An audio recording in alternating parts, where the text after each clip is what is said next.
Good evening, everybody. Welcome to another edition of Reasonable Doubt, brought to you by the Harris County Criminal Lawyers Association.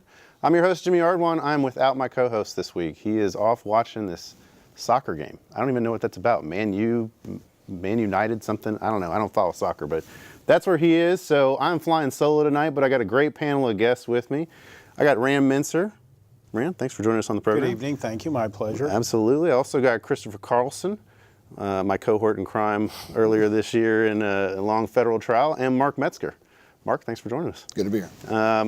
You guys get the honor of handling this program with me. We're going to have a hard time doing it, I know, without Julio around and all of his, UT references, his soccer references that we won't understand, but we wish him well tonight. It's his birthday present, so we hope you have fun, Julio, but we'll keep the fort down for you. We got a bunch of great topics to get to tonight. We're going to open up the phone lines about 8:30. 713-807-1794 is the number. You can get in on this conversation. We also have Twitter up at HCCLA_TV, so you can tweet us your questions and comments as well. Guys, the juice is loose. He gets paroled today. I know I didn't prep you guys for that, but but I don't think anybody really saw that one. We heard about it. I really didn't know what was going to happen. I didn't understand the full thing about how like a fly here in the studio flying around. Oh well. Didn't know how the Nevada system worked in terms of parole, but he got a 33-year sentence. After 9 years, he came up, and they let him out. Now, I'm not so much surprised by this. Apparently, he did everything he was supposed to do, and we got a guest, another guest. Oh no, I've been watching it fly around your head. I know, everybody's enamored by it. But he did what he was supposed to do in this crime. The thing that keeps coming around, and everybody wants to keep coming back to the murder. I mean, OJ, that's what this is all about. And I think, for me, I felt like when he got sentenced on the robbery case the first time, that there was a twinge of retribution over the murder acquittal. Well, funny you mentioned that. I was listening to the radio this morning. There was actually one thing we forgot, that before he got involved in this debacle, he actually wrote a book that I can't remember the exact title, but the premise was, If I Did It. What if I Right. killed my wife? And apparently that they thought that had quite a blowback and a negative effect on the jury. Yeah, I don't think that this, look, that was literally the trial of the century. In terms of just the coverage, it was the first real trial that was covered 24/7 in the media. And so I don't think, regardless of the fact that this was a robbery case, the fact that it's just not even related to that, the stigma of OJ, I don't think will ever go away. No, it was what, 96, 97 when that trial happened? 95, like I think. It was 95? Right. Yeah, I was in college when that was going on. I remember watching it on TV. I think they interrupted the NBA Finals or something along those lines for that. The Bronco chase. Yeah, for the Bronco chase. So yeah, it's no surprise that he got nailed for the robbery stuff. I mean, he had to pay. That was it. It was a trial tax.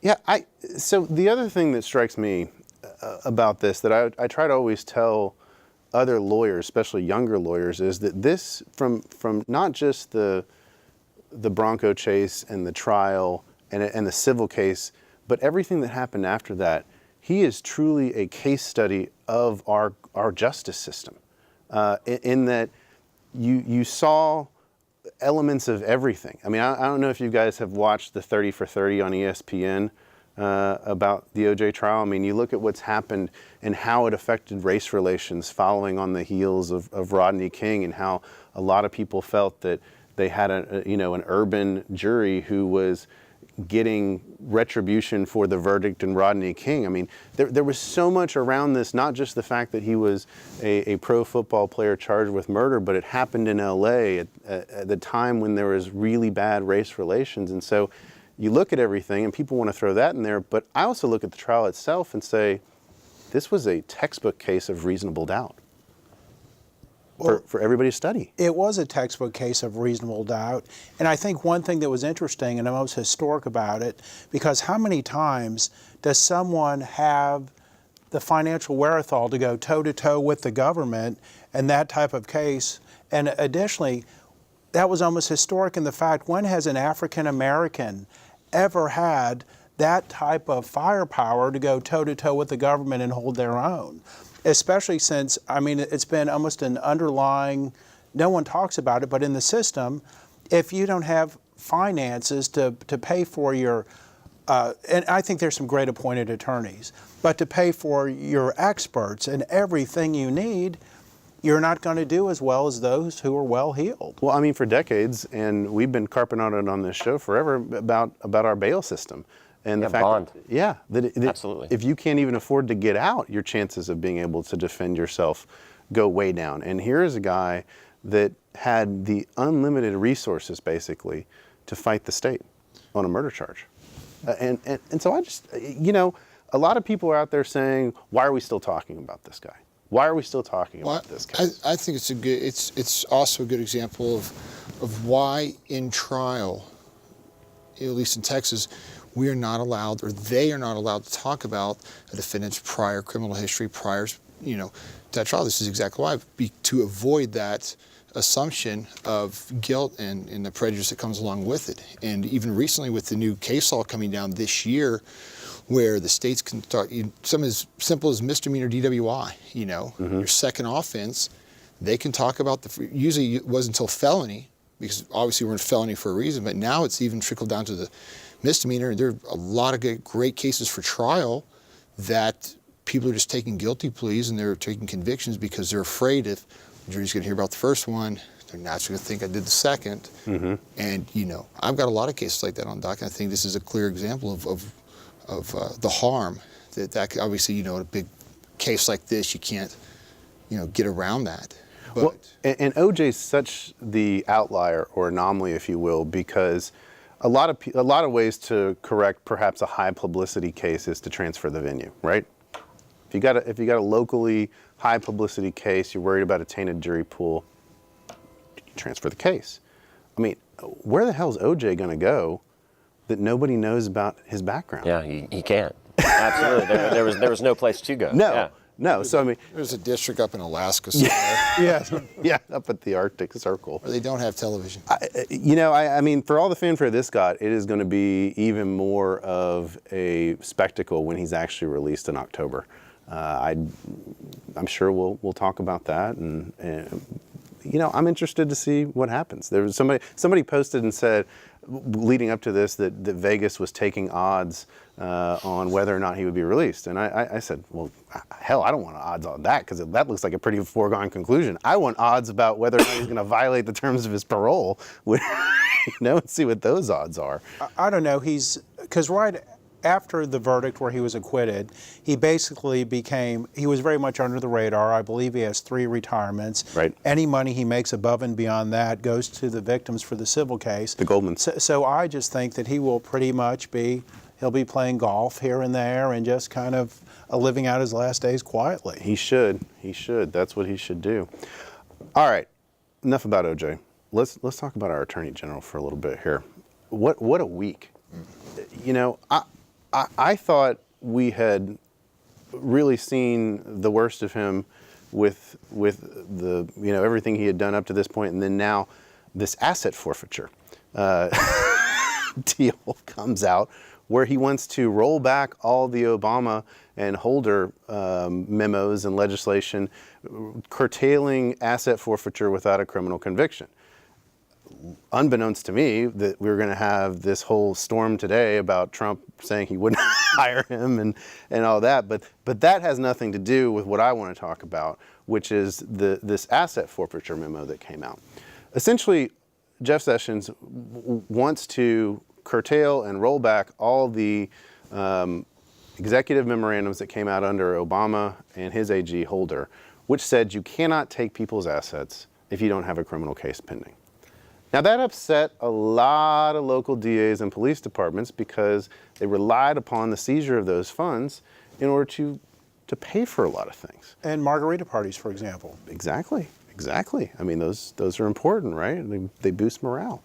And so now he wants to go back to the days of being able to take people's assets with no criminal charges. It's just insane. It's absolutely insane that we're going to go back to this after we are now moving to a point where we're back to we're going to be tough on crime, even though we have no criminal charges. You know what, though? He's really not going back to anything because they're already doing that. I mean, I have a client right now up in Montgomery County who has not been charged with any crime at all. They raided the house, they seized guns and cash and whatnot, and there is a civil forfeiture pending right now. He still has not been charged. We believe the charges are coming, of course, but there's no charges right now, and we've already had to file an answer and whatnot in this civil case in order to preserve his rights with the money and the guns. And I don't think people understand how broad the Texas forfeiture law is, in that all the state of Texas has to prove by a preponderance of the evidence is that you violated a criminal statute in this state, another state, or federal jurisdiction. They get to basically prove up, even if it's not codified within the Texas Penal Code, they can seek to forfeit your assets. I mean, that just seems like an inherently unfair standard. Absolutely. They come in and guerrilla style tactics, guns drawn, and they take all your stuff from you, never put you in handcuffs, never arrest you, and then serve you with papers within a very short period of time, and now you're sitting there with nothing, none of your assets. You have nothing anymore. They can take it all. And now you're also placed in the Hobson's choice of, they've taken my property, there probably is a criminal investigation. Do I give up my assets and hope they go away, or do I answer the lawsuit and then risk them filing criminal charges against me? Or even better, do I risk answering discovery, sitting for a deposition, not invoking my Fifth Amendment in order to try and protect my property rights, and having them use whatever answers I give against me in a criminal proceeding? It's a double-edged sword for people. Yeah, absolutely. What advice do you give people in this situation? Silence. I've stumped the panel. No, I mean, it's very hard because obviously, I mean, anyone who's handled a forfeiture case that parallels a criminal case, you have to invoke the Fifth Amendment, no matter how much money or whatever the property is. And if someone has criminal exposure, unfortunately, they're going to have to give that stuff up. And I mean, it's going to be like one of those federal investigations where they end up with perjury. I mean, being a criminal matter may not even arise, and they give a false statement or something that's not true. And I mean, that they could end up, I mean, there's a million and one ways to hang yourself. But I think as far as Jeff Sessions goes, if we come back 2 years from now, I mean, this is going to be the least of the draconian things he does. Assuming he doesn't get fired. Good point, yes. And that's even, I mean, you're also assuming that we even know about a lot of these things. I mean, that study that came out, I think it was the Institute for Justice, they had talked about, I think it's an advocacy law firm group that represents people that are victims of this, and they said only 1/6 of these cases, these asset forfeiture cases, ever even are heard of. And out of those, there's like over 50% are found to have some issues. But then that goes back to what Rand was saying earlier about people's means to hire an attorney or be able to fight this. A lot of the little money or assets that they had to hire a lawyer or to find adequate counsel for this is gone. They leave them with absolutely nothing. And so we're looking at 5/6 of these asset forfeiture. They're not even litigated. They're not even contested. And the stuff that goes back to that is just the bully system. They go in there, guns drawn, bully you, take everything, and you just sit there and shut up because you feel you have nowhere to go. Well, and one of the things I'm interested to see, because Colorado, Washington were the first states to legalize marijuana. Now there's, I think Nevada, California has some variant of it. I think Oregon has. We're seeing more and more states. And you see kind of the beginnings of it in Texas, right? DPS is already taking applications for dispensary licenses online. So clearly the beginning of that is in place. With this, it sets up a true federal versus state issue wherein you could have a dispensary in Colorado, let's say, who's legally making money pursuant to Colorado law, and the feds come in and seize their assets and don't charge them with a crime, but say, well, we believe you violated federal law, or, for instance, if it was the Texas standard, they could say, well, you violated Kansas law, your neighboring state, by doing this. And I mean, it's just you could really you can see the setup here almost coming down the road. Yeah, absolutely. No, the other issue though is they're talking about going hard on marijuana again. Mm-hmm. So are they going to start rolling back and repealing these state laws? Well, that's another good question, because what he's done really is he's also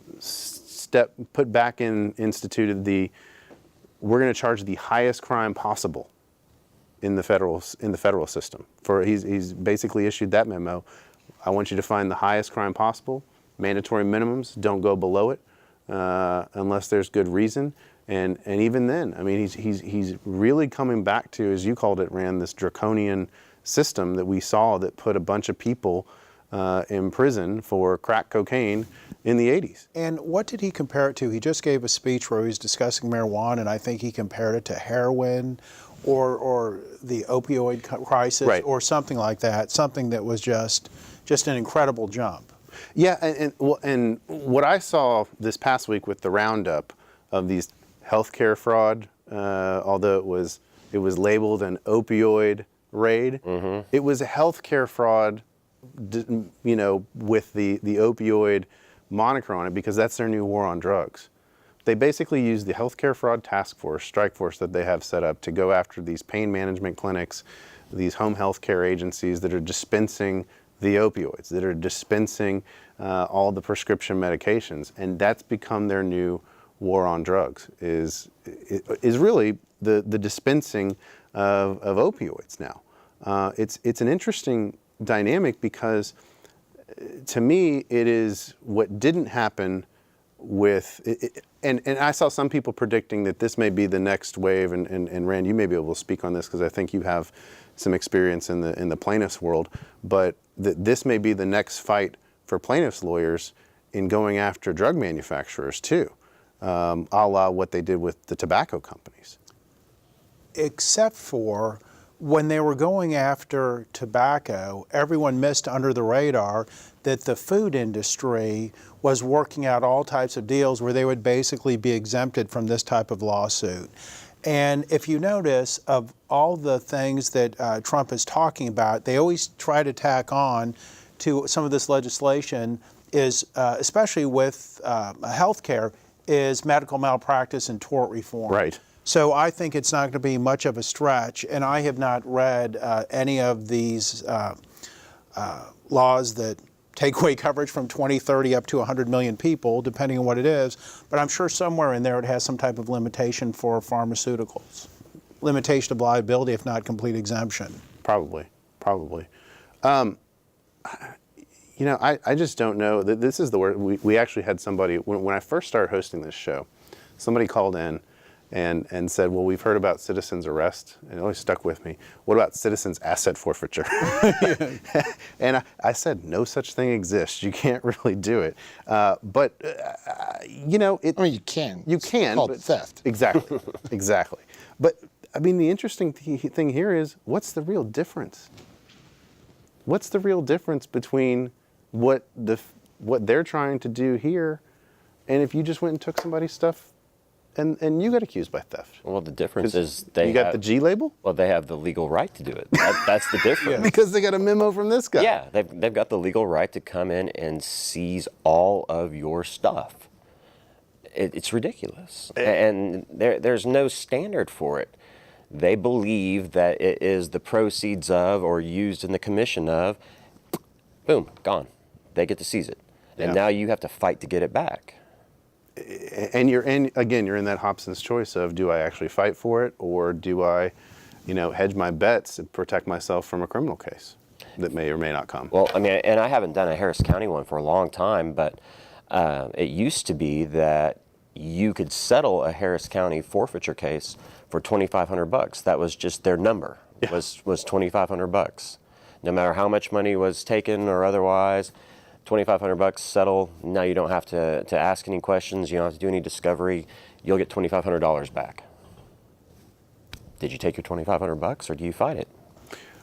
Well, and here's the interesting thing too. So a lot of people don't know this, and a lot of lawyers don't know this either, criminal lawyers especially, is that when you get into civil discovery, if they put requests for admissions, they can send you what's called requests for admissions, where you have to admit or deny under oath certain things.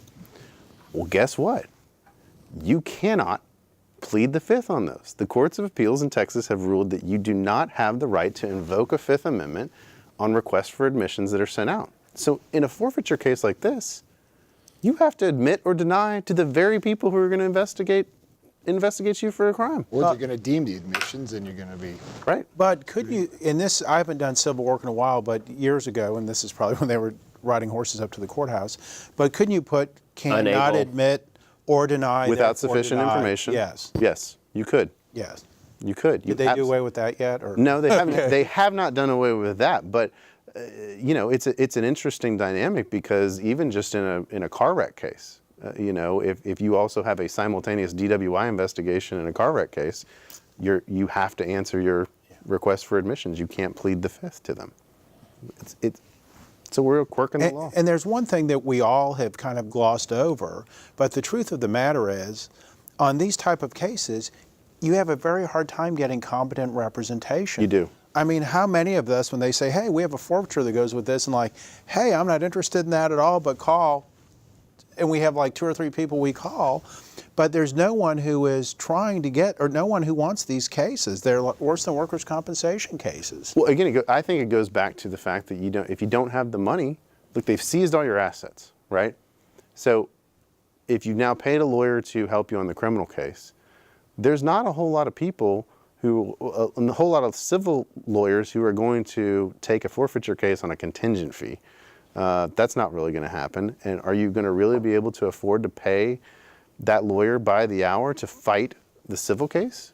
And we've always taken them on a contingency fee, but they've been very large. Right. But the truth of the matter is, why would you, let's say you could get a decent civil lawyer for $150, $200 an hour, why would you pay them $30,000, $40,000 to get back a $20,000 automobile? And not recover your attorney's fees? Correct. Because there's no right to recover that.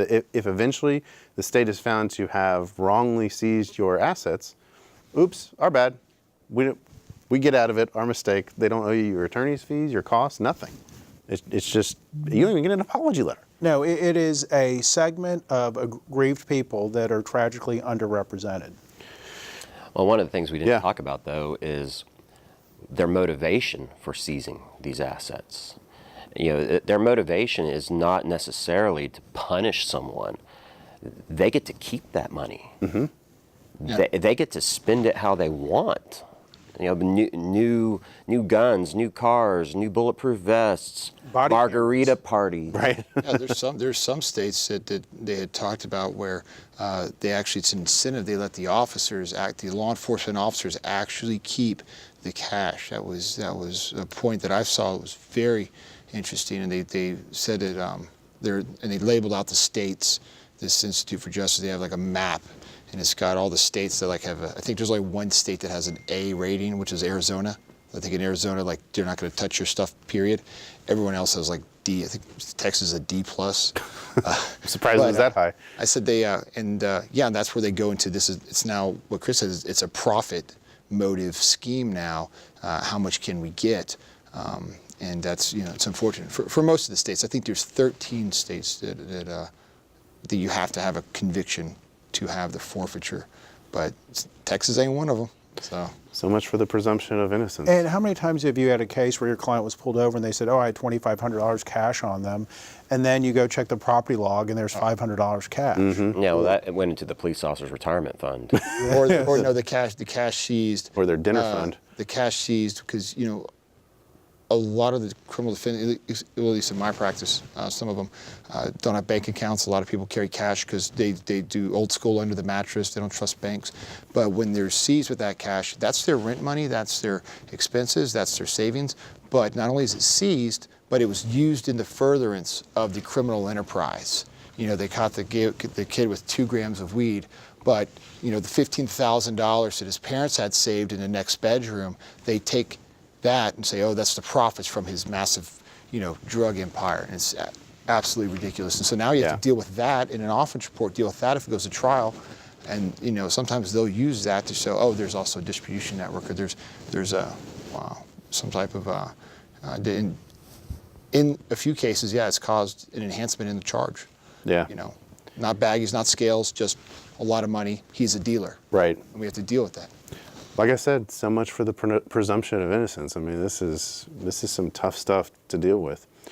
Randy, you mentioned body cams. I want to talk about this woman in Minnesota who was shot this week, and mysteriously the body cams did not get turned on. She was shot by police. She had called the police because she heard what she thought was a disturbance, I believe, in the alleyway. Sexual assault. Yeah, behind her residence. And so she was out in her pajamas at 11:30 at night, and she gets shot by the very police she calls to come and aid the call. No body cameras. The body cameras either did not go on, did not activate, or the police intentionally turned them off. And there's also no audio, so that the dash cam did not even pick up the audio of the incident.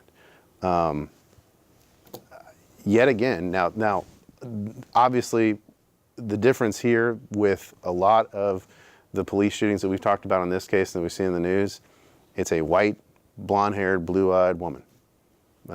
And so I don't know that it changes things, but it seems to certainly have at least gotten a lot more people's attention from what I can tell. Oh, without a doubt. Of course, that dynamic has completely changed things. And what is even more unusual is that the way that things were set up, it's almost incomprehensible how it happened. Apparently she was leaning over the driver's side talking to this officer's partner, and he shot her in the car. Yeah, through the car. Yes, through the car, yes. It's bizarre. I mean, the story, there doesn't seem to be a very good explanation at this point for how this happened. Zero explanation. Well, haven't you ever been robbed by a woman in the middle of the night in her pajamas? That's with an Australian accent? Yes, I thought there was a rash of those going on. Well, and you just touched on it, the Australian accent. It's international. She has dual citizenship. Her dad was American, I believe, and her mom's Australian. So she's got dual citizenship.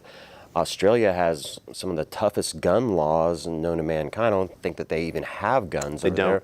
They have no gun crime to speak of, and she gets shot in America. Yeah, well, and the Australian papers have just been hammering America at this point over their gun laws. Now, I'm not really one to talk because I own a ton of guns, as I know both of you do.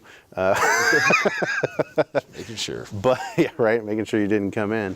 But I don't think this is so much of a gun control issue as it is an improper police training issue.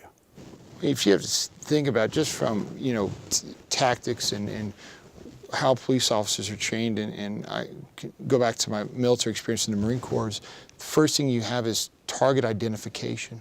Before you fire that weapon, you need to know what you're shooting at. But what's most alarming here is from where the shot was taken. Left-handed or right-handed shooter, he is sitting in a patrol car. Those duty belts are so far back and they're usually like level 3 type security holsters with multiple to essentially manipulate your holster to pull that weapon and to go across in the way that, it's almost as if he already had his weapon out in his hand and he went straight. It's like you said, something just does not make sense here, and well, I don't think that that we they're have not any even statements. talking about it. Yeah, no one was. Yeah, no Are you statement. kidding me? I'm one of the biggest proponents of the Fifth Amendment. Because I know how things is. Everyone here knows how words can be misconstrued, and how the public can take those when they don't see the evidence. They're not privy to that. But here, it's cut and dry. Man, come on, man, tell us what's going on.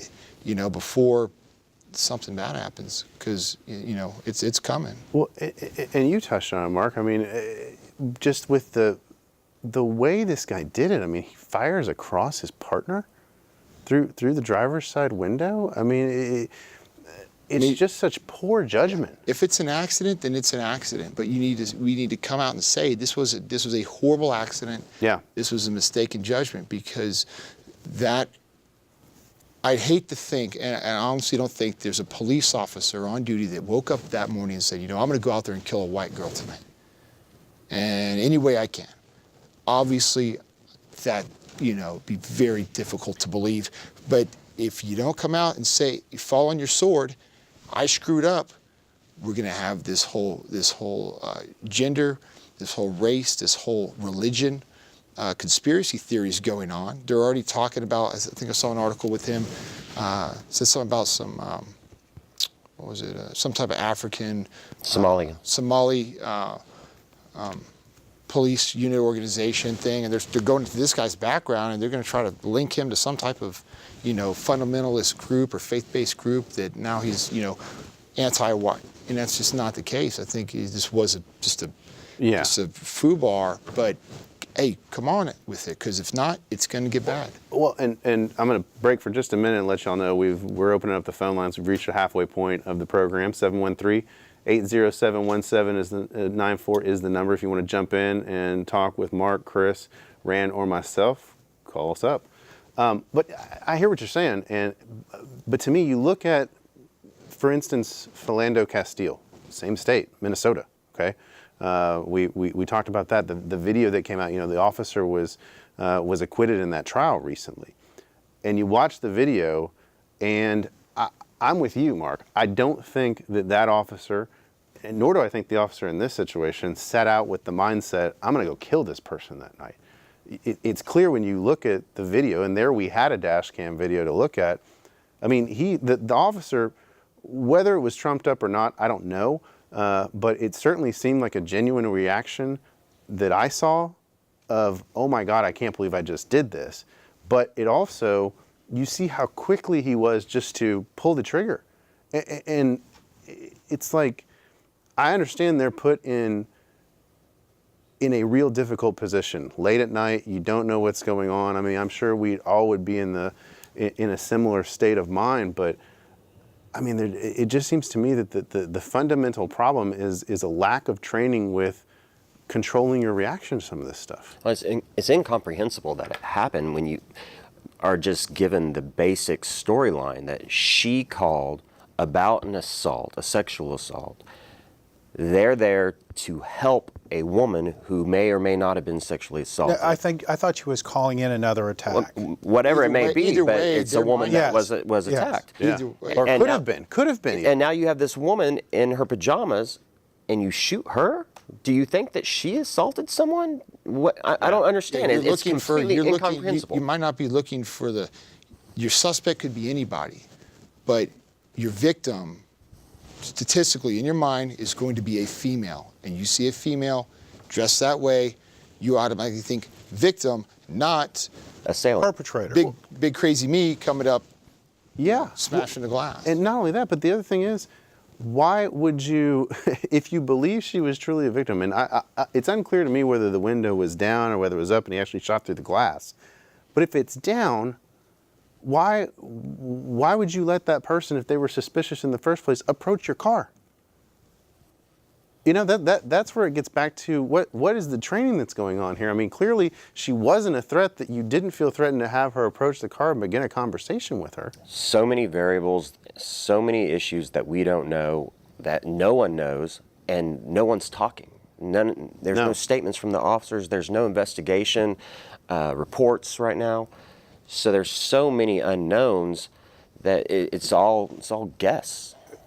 It's rank speculation at best. I mean, his only saving grace is, for some reason, as Mark mentioned, his gun was already out, and he accidentally misfired. Yeah. I mean, otherwise it's just... He meant to maybe say, hey, back off, or maybe he just took it off for some reason. It was bothering him in the car and placed it in his lap or on the side, or I mean, something like that. But that's the only thing that even halfway makes sense. Yeah, I carry. I can still carry, but when I drive, I don't carry when I drive. Right. It's jamming into my side. And Exactly. I take it out, put it out. When I get out, I put it back in. And that may be the case. And maybe she ran up to the car real fast to say, hey guys, the screaming's back here. It's over there. And it startled him, and he meant to say, hey, get back or to defend himself, and it was a misfire. But you got to come out and say this, because if not, you're not doing anybody, let alone yourself, any favors. And there are going to be people out there, other police officers, brother officers of yours, that are going to pay the price because of some vigilante move or some Ferguson riot and these other, what happened in Dallas with the assassinations. Right. Some guys are going to get, because the public, is going to run with it. They're going to spin it. And so you need to come out and let us know what's going on, or else, it's your own kind that's going to, pay the price for this. And so just like anything in life, it's the miscommunication, it's the misperception that skews everything. So, Absolutely. if you screwed up, come and say that. Yeah. Let us know what's going on. We got our first phone call coming in, so I want to hop over to the phone lines. Hello, thanks for calling Reasonable Doubt. Hello, I enjoy y'all show. Thank you. I just want to make a comparison. It's the same thing as the officer that reached over and shot that guy when he was sitting in the car with his girlfriend and the baby in the back seat. And it seemed like to me all they're going to say was they feared for their life.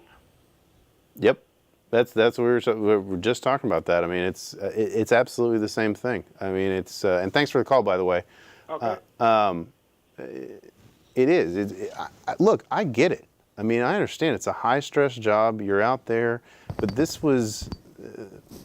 The facts are different from most of these scenarios where you're approaching a car, you don't know what the occupants on the car, you can't see what's going on. I mean, in this situation, from what I can tell, from the limited amount of information we had, they had to at least see her approaching the vehicle. Otherwise, they wouldn't have talked to her. I don't know, man. I mean, it's just it's a very disturbing trend that's going on, and it's continued. And I don't know if this will change anything. What you haven't seen is yet, and I don't know if we will or won't see it, you haven't seen any mass protests at this point. No, you have not. But one of the things that is happening, though, despite all these just horrible, horrific shootings, the numbers aren't going down. In fact, I believe they're going up. Well, and they're certainly getting publicized more. Yes. That's for sure. I mean, with the other incidents that we referred to and that the caller referred to, that whole thing was filmed on Facebook. It was put on Facebook Live. Yeah, the girlfriend, she went live on her phone right after the shooting. Yeah, and so I think social media is changing a lot of this too. Well, the phone is changing everything. Yeah. The fact that you have access to a high definition camera is changing. Although I still don't know, even with the advent of this, I still get grainy videos and photos from people. I don't understand that. It's like, how can you screw up with the technology you have at hand? You're older than all your friends. That technology came along when you were middle-aged. Chris gets them all the time. I see the girls he shows me, and they're grainy and they're blurry, but I tell him, I was like, no, it's not bad camera, that's called filters. Filters.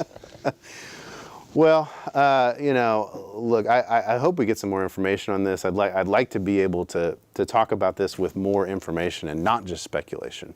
It would certainly help facilitate our conversation on this show, and I think just in general about these incidents overall. But it is like something that would happen with untrained, unskilled people who found a weapon. Yeah. I mean, it's not like the rest of them where you go, this is just some officer who snapped or made a bad judgment call or maybe maliciously shot someone. Right. This is just, it's incomprehensible. They're all incomprehensible. This one's particularly bad. We'll talk about something else that's incomprehensible. The use of jailhouse snitches.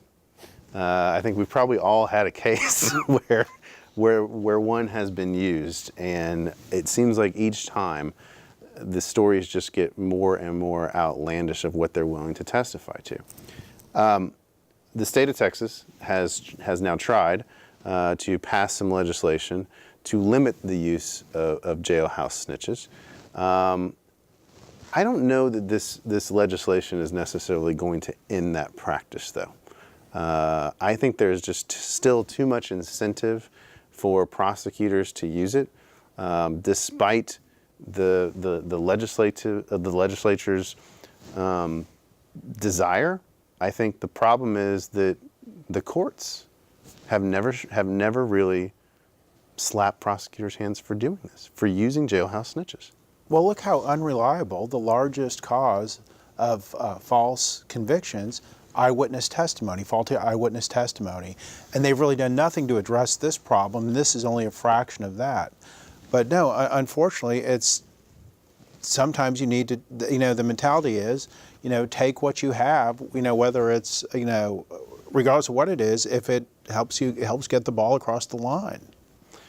Yeah, and in the last case I had, that we had a jailhouse snitch in, we actually had a mistrial.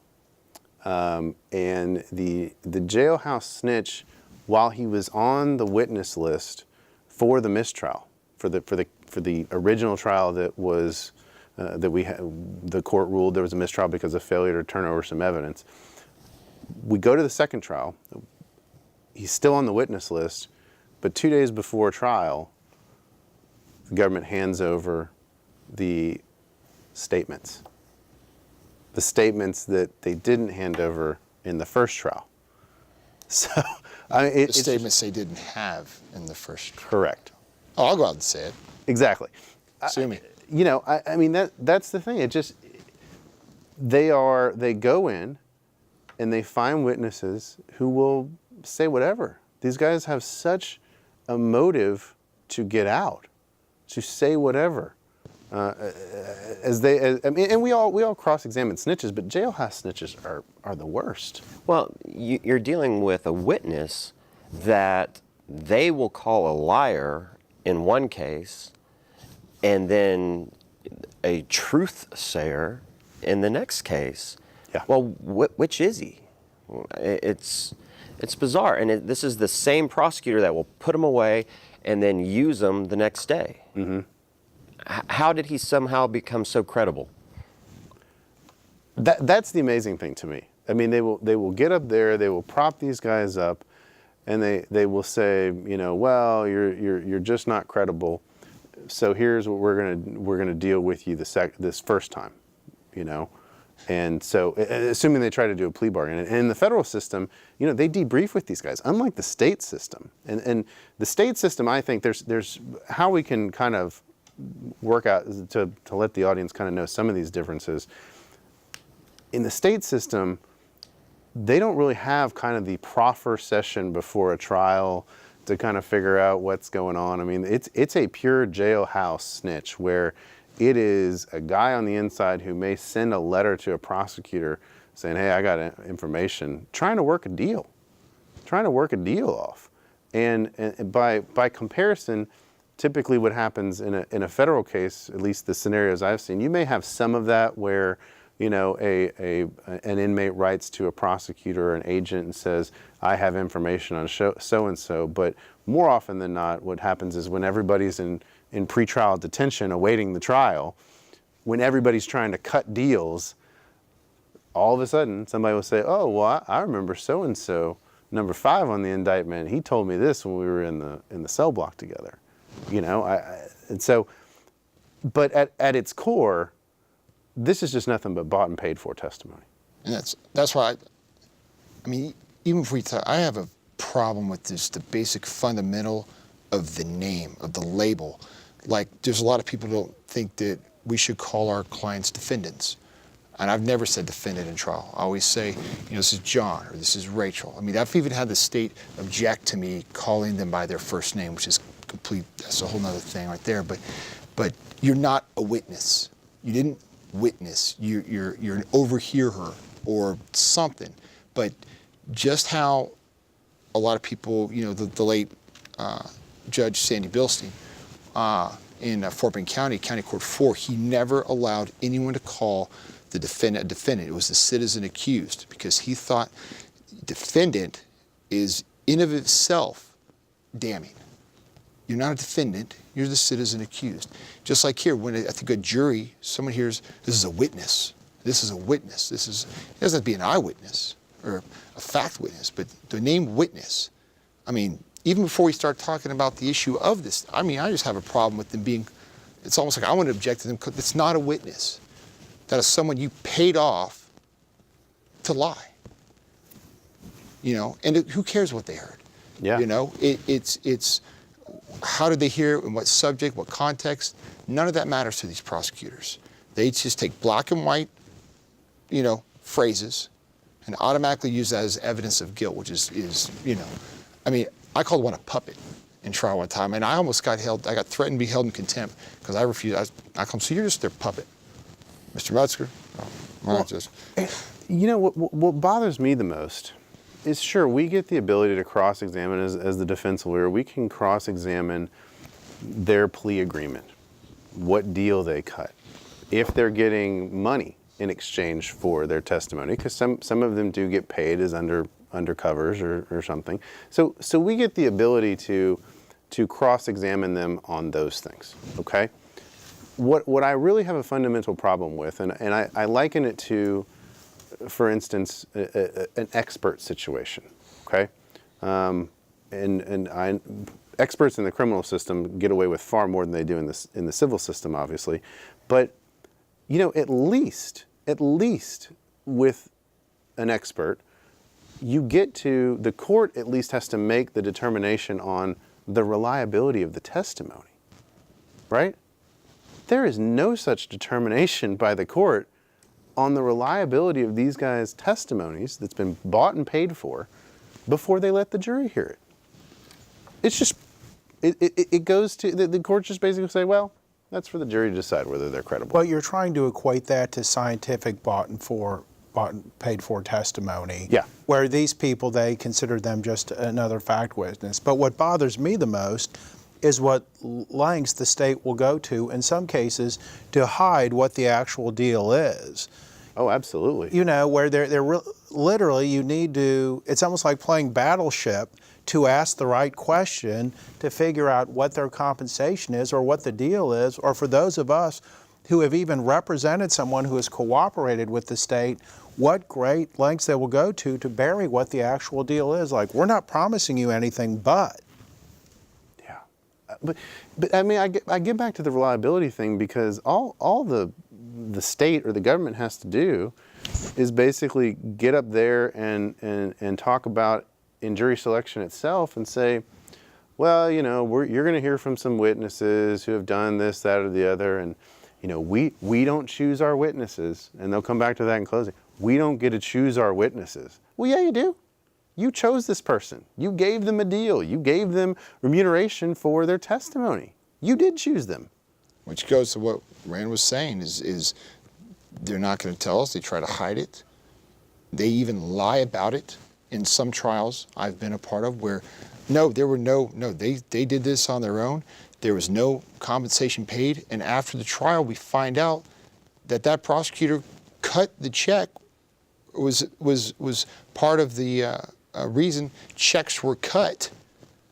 You lied to us. You lied on the record in a court of law as a prosecutor about compensation, because they want to take that out of our mouths. They don't want to give us that in voir dire. They don't want to give us that in closing argument, to where we can say exactly what you just said, Jimmy, which is, no, actually they can choose. They did choose in this case, and which I think is a motivation for what Rand was touching on, as far as hiding the ball, or in some cases just flat out lying about it. And when they're uncovered, nothing happens. Yeah, Going back to what you said earlier on that other point, they can do these things, and when they're caught, when they're brought out, nothing happens. In fact, they probably get promoted, and then later down the day, we'll find out there'll be an asset forfeiture case, because there'll be an AUSA one day, because apparently that's what happens. It's the promotion.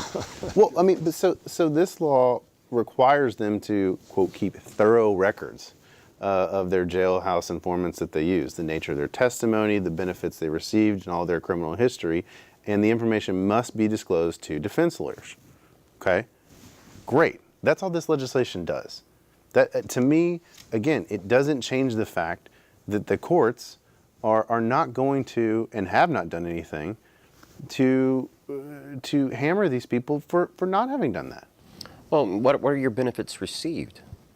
The fact that you didn't get charged with a crime, maybe you did something and you didn't get charged for it, is that a benefit received? Absolutely. Is that going to be recorded anywhere?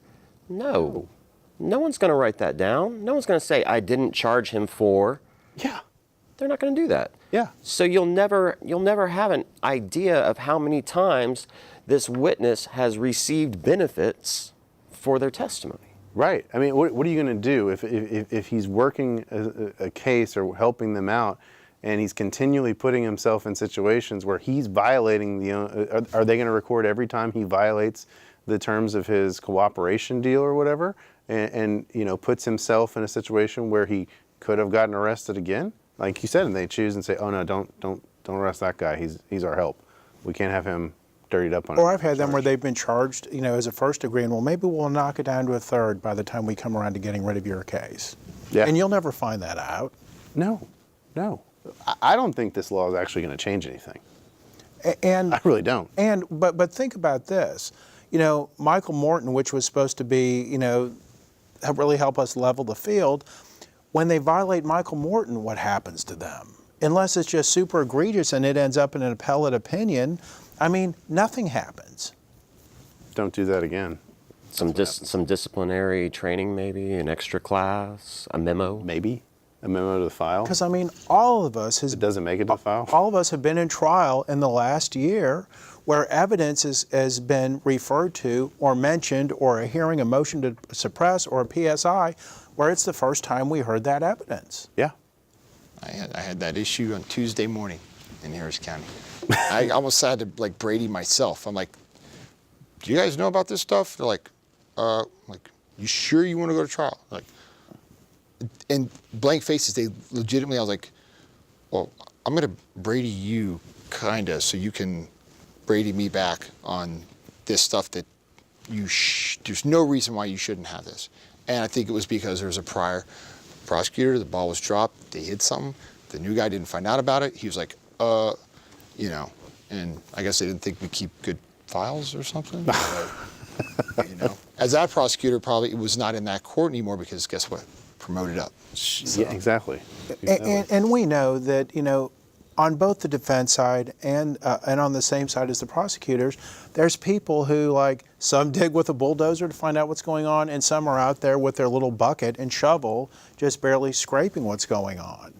Because I don't know how many times I've started, or we're getting ready to start a trial, you go, I'm sorry, I don't have everything I should have on your officer. Is there anything else out there? And it's like, let us check, and oops. Yeah.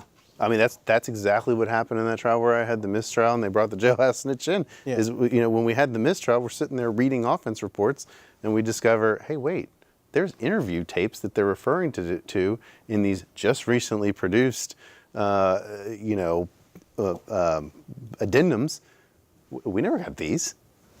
It's crazy stuff. All right, I want to scratch the last topic because I don't really care about it. Okay, scratched it is. I want to go off. You realize 3 out of 4 lawyers at this table have had heart attacks. Keep the blood pressure low. That's what I want to talk about because we only got 4 minutes left. So I know that you two were there today, and this was an event that you sponsored or started with the help of Judge Goodhart to get everybody trained in a CPR class. You had you had a death experience. I checked out for 8 minutes, yes. And you came back to life with the help of some paramedics. You literally dropped over in the middle of the Houston Marathon. Yes, at mile 15, I had a massive heart attack, as it turned out, despite my healthy lifestyle. In fact, quite like Chris. I dropped dead at mile 15, and I was very fortunate. There were 6 people, 5 of them medical professionals, and 1 gentleman who owned a computer company who all knew CPR and gave me CPR for 8 minutes and saved my life. And the best part is there's no brain damage, so I didn't wake up and go build that wall or anything like that. I'm going to ask your wife to make sure that there's no brain damage. Well, of course she's going to say there's brain damage. Well, they had a defibrillator, right? They did. I had the good fortune of dropping dead near a nursing home that happened to have a defibrillator there, an AED there. So you guys put on a class today to try and teach everybody about CPR. I saw some of the pictures posted. I was unable to make it today, but tell us a little bit about the event. I mean, how many people do we have there? About 50? We had 35 or 36 out of the 49 who signed up, which is great for lawyers. Yeah. Yeah. The commitment level sometimes is problematic. Well, everyone there ended up being certified in CPR, adult and infant CPR, Heimlich maneuver, everything. It was very empowering knowledge to have. My ex-wife's a school teacher, and she told me that she has to get certified every 2 years. And for her, she thinks it's kind of frightening to have that knowledge. But for me, it was very empowering to have that knowledge and be able to potentially save someone like our friend Rand here, or myself. I mean, I had 4 heart attacks in 3 days, so you just never know. No, to give someone the chance to go home again, because I thought of all those times I got for a long run by myself with just whichever way the wind blew me.